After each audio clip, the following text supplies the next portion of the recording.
MariTurvey. Thank you. Hooray for the internet. It makes cyber stalking so effortless. And I'm really good at it, especially for people who don't know what privacy settings are in Facebook. But you need the right name. I had an old boyfriend named Dodge Olmsted. Dodge for the Phelps Dodge mining fortune, Olmsted for the Frederick Law Olmsted architect. And whenever I put his name in Google, I would get car dealerships, which gave me a lot of smug irony because that was so not his bloodline. But how do you search for Ed O'Neill? Ed was one of the great loves of my life. He was Irish, he was broad-chested, he was really smart. Call the psychiatrist. He reminded me of my father. I loved the way he said LaGuardia.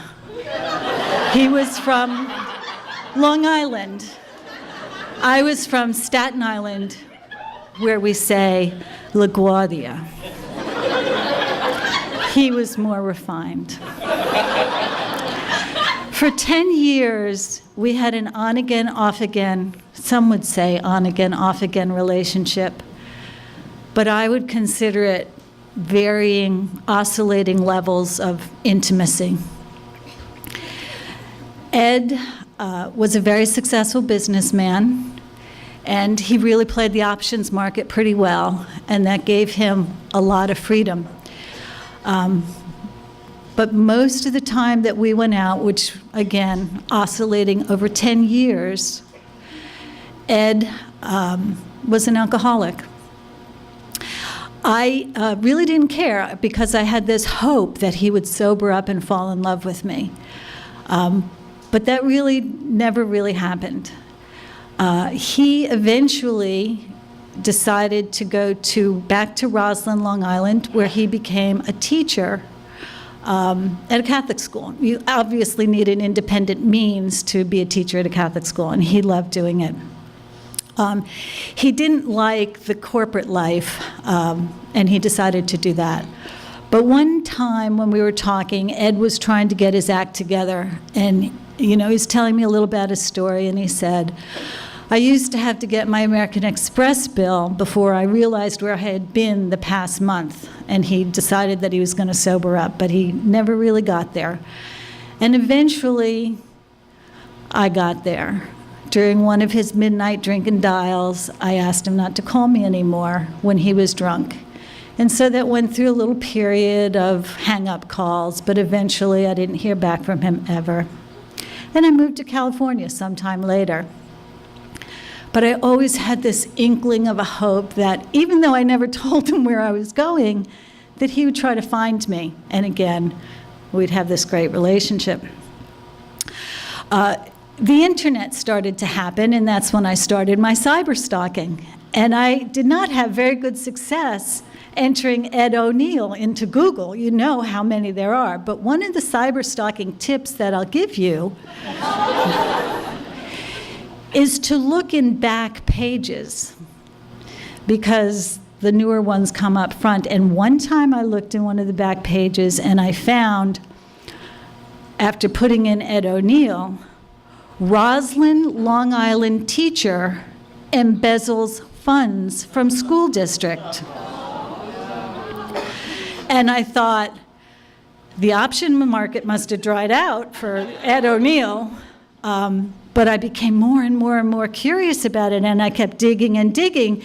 And this was an article from Newsday, which is a Long Island newspaper, and I kept digging, and then there was this pop-up that said, if you would like more of this story, please subscribe for $30 a year. Like, I'm not that curious, but I was, only I didn't want to, I didn't want to pay for it.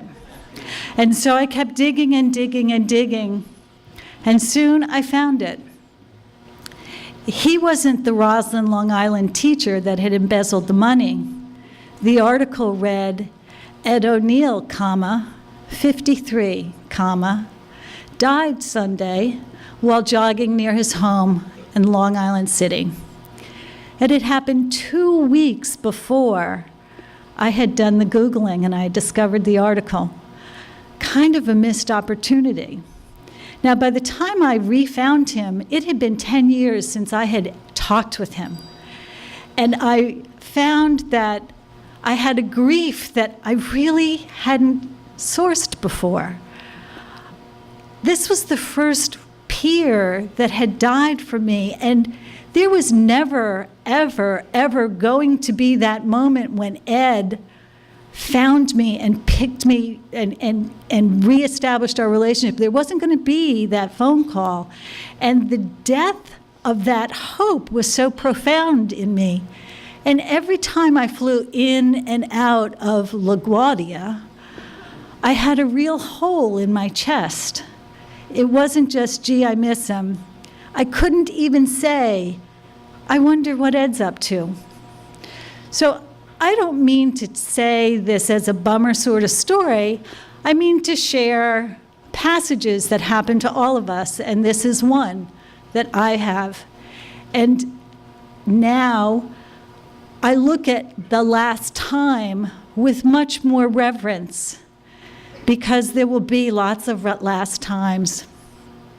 And for me and Ed, we will never have the opportunity to oscillate again. Thank you.